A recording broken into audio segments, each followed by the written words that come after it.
పితా పుత్ర పవిత్రాత్మ నామమున ఆమేన్.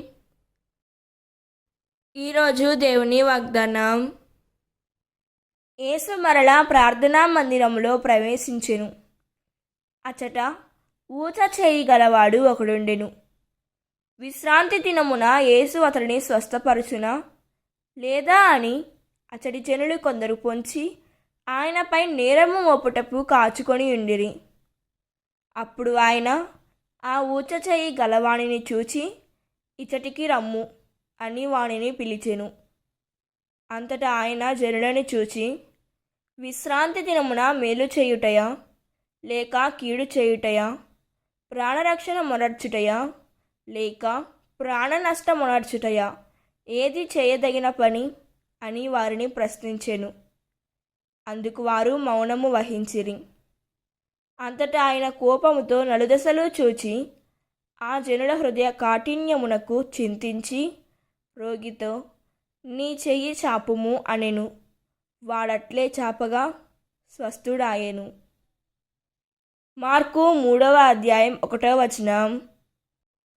ఈ వాక్యం మనకు ఏం చెబుతున్నదంటే, ఈ వాక్యంలో యేసు ప్రభువు మన హృదయ స్థితిని పరిశీలిస్తున్నారు.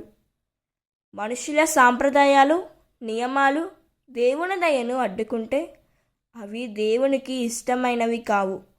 విశ్రాంతి దినములో మంచి చేయుట పాపమా, ప్రాణాన్ని కాపాడుట తప్ప అని యేసు అడిగిన ప్రశ్నలు మన అంతరాత్మను కదిలించేవి. యేసు మనుషుల అవసరాన్ని చూశారు, కానీ పరిసయ్యులు నియమాలనే చూశారు. ప్రేమ కంటే సాంప్రదాయం గొప్పదిగా మారినప్పుడు హృదయం కఠినమవుతుంది. దేవుని కుమారుడు మన మధ్య నిలిచినప్పుడు కూడా ఆయన అంగీకరించని హృదయాలు ఉన్నాయంటే అది ఎంతటి విషాదం. దేవుడు ఈ వాక్యం వింటున్న ప్రతి ఒక్కరిని దీవించునుగాక. ప్రార్థన.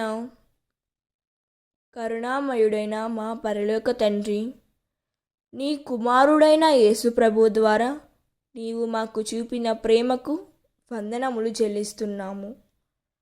ప్రభువా, మా హృదయాలు కఠినముగా మారకుండా కాపాడు తండ్రి.